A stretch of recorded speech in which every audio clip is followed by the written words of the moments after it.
Bom, então continuando, né, nosso bate-papo no terceiro episódio para vocês, a gente contou primeiro nosso sonho, como que foi conquistar o nosso espaço, né, para que assim a gente começasse o planejamento. Eu tô aqui do lado da Mariane. A Mariane, ela é aquela que é o apoio aqui do escritório, que ela faz toda a parte de gestão de pessoas, gestão financeira, gestão de prazos, tudo que envolve documentação, né, Mariane? Documentação e burocracia. Isso. Então, para começar qualquer sonho, a gente tem que lembrar que a gente tem legislações, que a gente tem normas, e é a partir daí que a gente tem que iniciar, né? Então, esse episódio nada mais é que a nossa primeira etapa de qualquer projeto, não só do nosso escritório. E aí a Mariane vai mostrar para vocês como que são os primeiros passos, né? A partir do momento que a gente decide construir, o que tem que ser feito, né? O que tem que ter? Tem um lote? Não tem? O que precisa de aprovar? O que precisa de levantamento, né?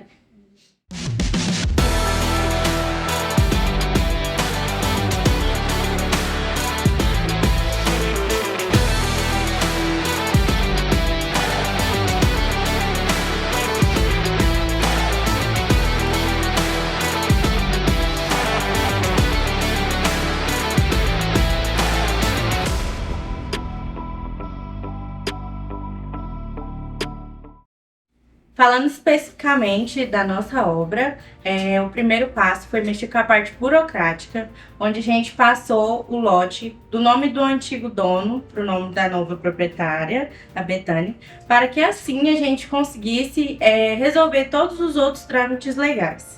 Isso.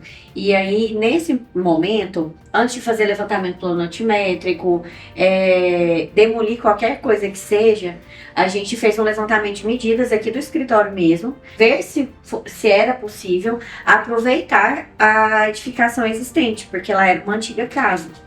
A gente tentou, né, e muito, para a gente ter um investimento menor, só que a gente viu que seria melhor para nós fazer a demolição total. E aí foi onde você também entrou novamente, né? Isso aí a gente, vendo que isso não seria possível, esse aproveitamento, a gente marcou a demolição. E aí foi a parte mais legal. Foi. Todo mundo foi pra lá, meteu a marreta, cada um participou de derrubar uma parede. Quase caiu.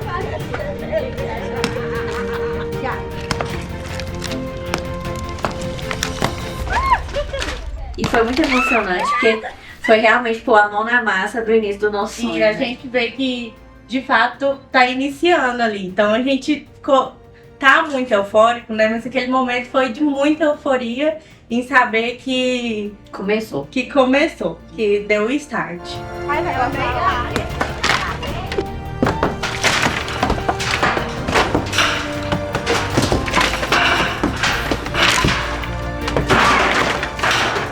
E aí, depois dessa etapa da demolição, né, a gente teria que dar início a outros projetos complementares, a outras bases, né, para que fosse possível um novo estudo, né? Isso. E aí a gente contratou, né, terceirizou o serviço de levantamento topográfico para um dos nossos parceiros. E ele foi lá, fez o levantamento das medidas do lote depois de demolido e passou para a gente para que assim a gente conseguisse, de fato, colocar o nosso projeto arquitetônico em cima do levantamento topográfico para ver se estava tudo ok. Questão de nível, questão de conferência mesmo de medida para a gente continuar. Porque normalmente na escritura a gente tem um lote sempre muito exato, né? 14 por 15. No caso lá é bem pequenininho, então é um lote 14 por 15, é um lote quase quadrado. E aí, só que quando foi fazer o levantamento topográfico, a gente teve que adequar várias coisas, porque o lote não estava 100% regular, que isso é super comum, né? Então, depois de fazer essa planta de estudo, a gente, nessa etapa ainda de início, que é o levantamento, que é esse planejamento, a gente também já viu quais parceiros estariam com o nosso escritório desde o início, né? Fazendo o projeto de nivelamento, aterrando, né? Então a gente passou por várias outras etapas. Já pensando nos projetos complementares, né, que entram logo em seguida. Um projeto elétrico, projeto hidráulico, projeto de fundação. Sim. Né? Então, nesse início, a gente precisou, então, identificar que precisava da demolição.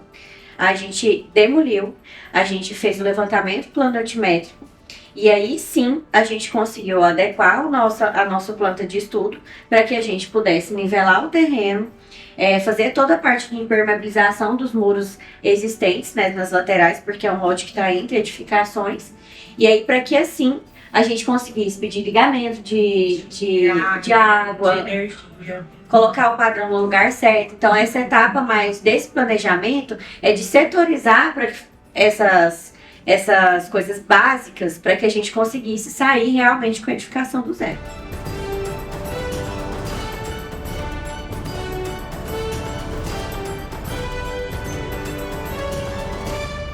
Essa é a primeira parte que toda pessoa, quando compra um lote, precisa fazer, né? É ter toda a parte de documentação correta. Isso não é uma parte que envolve o escritório, a gente orienta, né? Mas esse trabalho não é feito dentro do escritório, a gente estava falando mais específico da nossa obra. Mas falando de um modo geral, quando o cliente tem tudo isso organizado, a gente começa algumas etapas aqui dentro do escritório, que a responsável é a Mariane, que é engenheira civil, né? Como eu já falei. E aí ela vai contar esse passo a passo para vocês. Então, a partir do momento que a Betânia me avisa que o cliente aprovou o nosso orçamento de projeto, eu mesma entro em contato com o cliente e solicito os dados dele, juntamente com a certidão, esses documentos que a gente já tinha comentado, né? Isso em caso de obras que vão ser arquitetura e interiores, ou reforma que vai ter aprovação da prefeitura. E aí eu entro em contato, solicito todos esses dados e esses dados eu pego e faço a entrada deles no aplicativo. A partir do momento que eu faço a entrada desses dados no aplicativo... Rapidinho, é bom falar que esse aplicativo é o nosso coração aqui do escritório. A gente, é outro sonho que nós temos, né? Sim.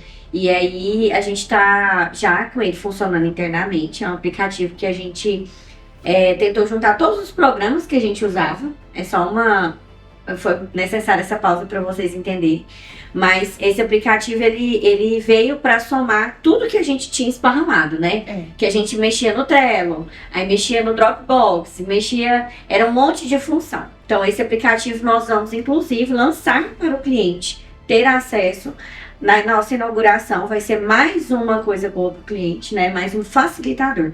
Então, nesse primeiro momento que a Mariane está falando, ele acontece exclusivamente interno, né? Isso, internamente. Então, eu dou a entrada desses dados no aplicativo e automaticamente ele já insere o cliente em projetos a executar. E isso chega lá já para a pessoa, para a arquiteta colaboradora, para ela ter a ciência também de que um novo cliente entrou, um novo projeto, e ele já entra, inclusive, com as datas, né? Com de entrega. datas de entrega e tudo mais. Então, é bacana pontuar que nessa primeira etapa, então a gente teve toda a parte burocrática, né? Então, isso acontece com qualquer cliente, a parte burocrática. Depois a gente tem a parte de inserção, né, do cliente aqui no escritório. E nessa parte de inserção, ele já conta toda a história do cliente aqui no escritório. Ele conta até que ponto vamos ficar com ele. Então, é uma previsão que nós temos, mas a gente sempre trabalha com datas. E aí é interessante que o cliente sempre saiba disso. Então, a partir do momento que ele foi inserido, a gente já tem o momento da entrega, tem o momento da nossa próxima reunião, para que assim todo mundo, não só o cliente, esteja nos aguardando, mas a gente também sabe que a gente está aguardando por ele, né? Então é uma troca gostosa e com responsabilidade. Então essa é a nossa... Essa é a pessoa mais legal que vocês conhecem. A Mariane tá aqui falando que essa é a pessoa mais legal que vocês vão conhecer aqui no seriado, mas não é verdade, tá bom? Porque todas são muito legais, né, Mariane? Graças a Deus, todo mundo, vocês vão ter o prazer de conhecer. E a todo momento, uma vai voltar, a Mariane vai aparecer de novo, porque nossas etapas, elas acabam se entrelaçando. Esse foi o episódio, então, que a gente quis mostrar para vocês como é a primeira etapa mesmo, que é essa inserção do cliente. E no próximo episódio, vocês vão começar a ver, de fato, como funciona o início do sonho do cliente, no caso, aplicado na nossa obra. Então, fiquem de olho no próximo episódio.